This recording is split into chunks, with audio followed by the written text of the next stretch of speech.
All right. Hey guys, I'm gonna quickly share a few things with you. So some of you have asked what this tool is. This tool is Rome Research. Go to romeresearch.com. It's a network note-taking tool. It's way better than Obsidian, way better than Notion. Because every dot that you see here is a block which can be referenced. Hundreds of videos about Rome Research and how to use it. Um, so one, it's not free anymore. There's a monthly fee to that, but usually if you apply for a scholarship saying, I'm going to use this for this, blah blah blah, usually they give free. So just write to them and use this Twitter account as a reference. You should get it for free. If not, there are other options as well. Any note-taking tool would work. Even Google Sheets or MS Excel sheets would work. So tool is immaterial, right? So you can use Notion, Obsidian, Logseq, Tana, whatever you're comfortable with, or OneNote, Google Drive Docs, anything, right? The tool is not important. So what really matters is the systems. So what we mean by that is, one, we have to really understand why we start this, and then who is this related to? As in, like, who is this I that I'm talking about, right? Why did I start this?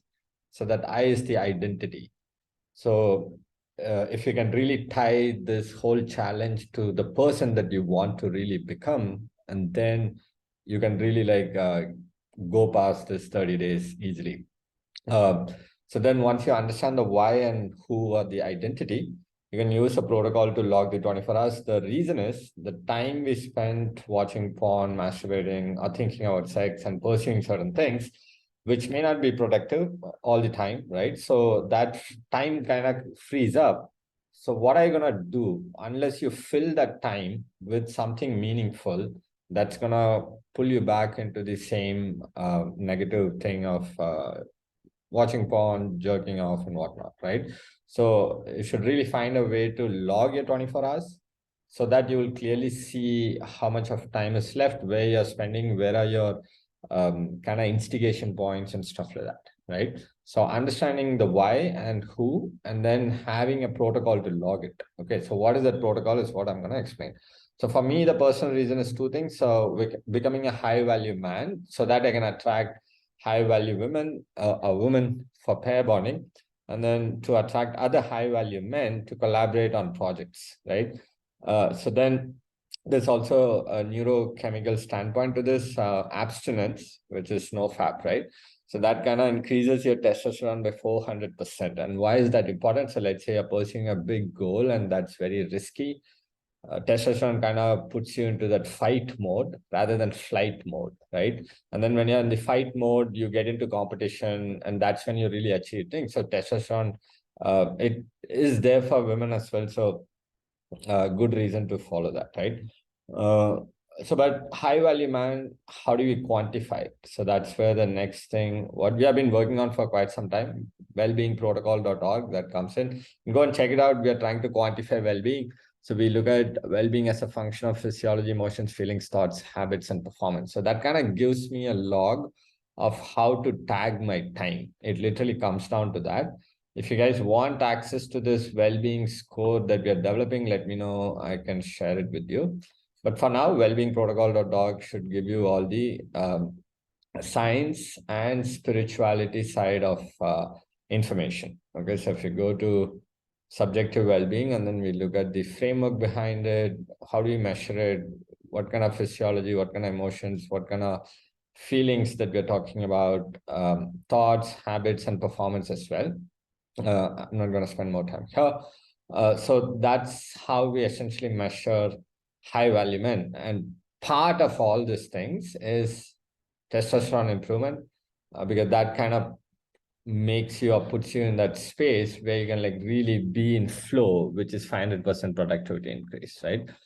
So now the most important part, so how do I log it, right? Okay, so this is all fine, all this theory part.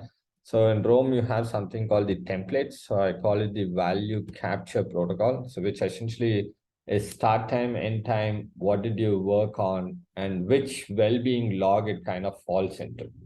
Okay. So I could probably show you.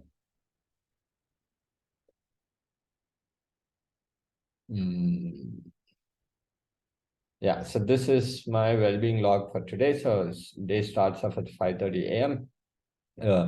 So you say prep for workout, drink, and well-being log is now physiology, right? Similarly, then your workout time, you log it, legs, diet, breath work, all these things again is part of physiology, because breath work is involved and meditation is involved, kind of tagged emotions as well. Anything that you see highlighted in yellow kind of points to the actual work that I'm doing. So I put a proof of work as to what work that I did, and it's related to my performance, right? So you don't have to worry about the skill log as of now. That's tied to identity. Maybe if you guys are interested, I'll do a separate video around it. But as of now, you can just purely think of how you as a person is spending your 24 hours a particular day. The moment you do that, then I kind of go to what did you get done this week.live, and then I put it up on this public dashboard that's available over here. So, so it becomes, it's publicly available. Anyone can go there and check. So that kind of keeps me accountable as well. So that's the whole flow of my process. Let me know if you guys have any questions. Thank you.